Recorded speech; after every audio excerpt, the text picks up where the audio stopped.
Hello hello hello, कैसे हैं आप सब। टैक्स का टाइम आ चुका है।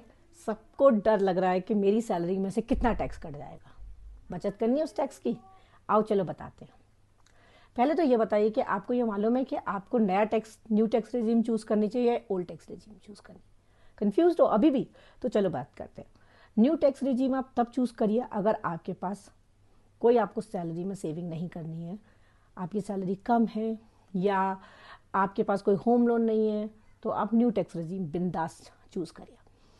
ओल्ड टैक्स रेजिम वो सब लोग चूज करें जो लोग होम लोन भरते हैं, जो लोग इंश्योरेंस में इन्वेस्टमेंट करते हैं, जो लोग आपके पीपीएफ में इन्वेस्ट करते हैं, जो लोग हेल्थ इंश्योरेंस का बेनिफिट लेना चाहते हैं। अगर ये सब बेनिफिट आप लेना चाहते हैं और इन सब में आप इन्वेस्टमेंट करते हैं तो आई प्रेफर कि आप ओल्ड टैक्स रेजिम पर जाइए।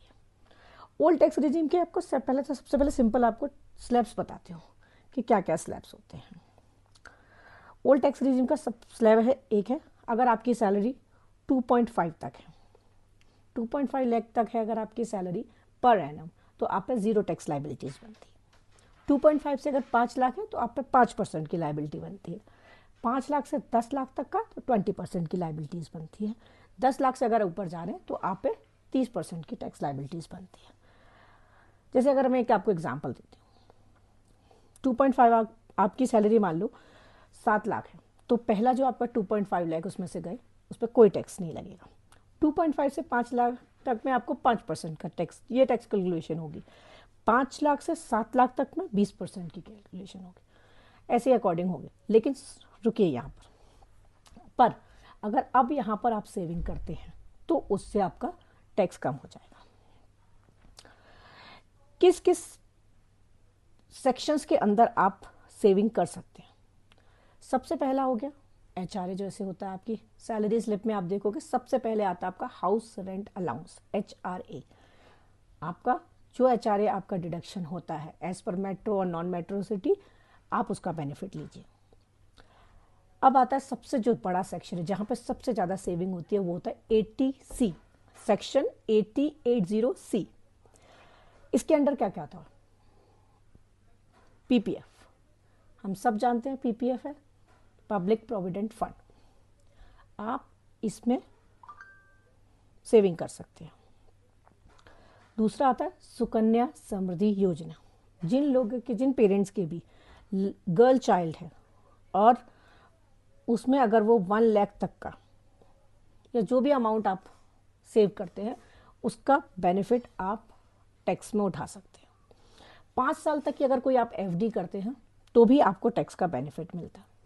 आप ईएलएसएस म्यूचुअल फंड में अगर आप इन्वेस्टमेंट करते हैं वो भी आपका बेनिफिट इसी आईटीसी के अंडर आता है। इंश्योरेंस का जो आप टर्म इंश्योरेंस, लाइफ इंश्योरेंस का जो प्रीमियम पे करते हैं उसका भी बेनिफिट आपको इसी के अंडर मिलता है।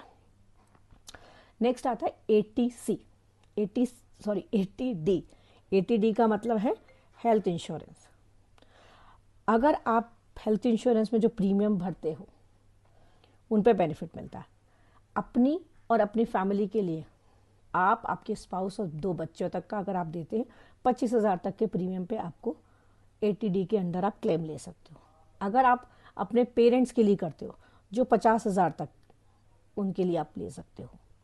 एग्जाम्पल, अगर आपने पे किया 30,000 रुपये फॉर योर पेरेंट्स, तो आप उस अमाउंट को अपने जब इंश्योरेंस का, जब आप टैक्स के लिए फाइलिंग करेंगे तब आप ये सब दिखा सकते हो। नेक्स्ट आता है आपका 80E। अगर आपने अपने बच्चों के लिए एजुकेशन लिया है, अपने लिए कोई एजुकेशन लिया है, तो आप 1 लाख तक का एजुकेशन लोन पे जो इंटरेस्ट है वो सेव देते हैं, डोनेशन देते हैं, तो आप उसको भी टैक्स में दिखा सकते हैं। फॉर एग्जाम्पल, अगर आपने डोनेट किए 10,000 रुपये टू पीएम रिलीफ फंड, तो आप 100% का क्लेम डिडक्शन ले सकते हैं, आपको पूरे 10,000 रुपये मिलेगा। एनपीएस, अगर आप एनपीएस करते हैं तो आपको 80CCD ब्रैकेट में है 1B, इसके अंडर आप 50,000 तक का एनपीएस में टैक्स फ्री क्लेम ले सकते हो।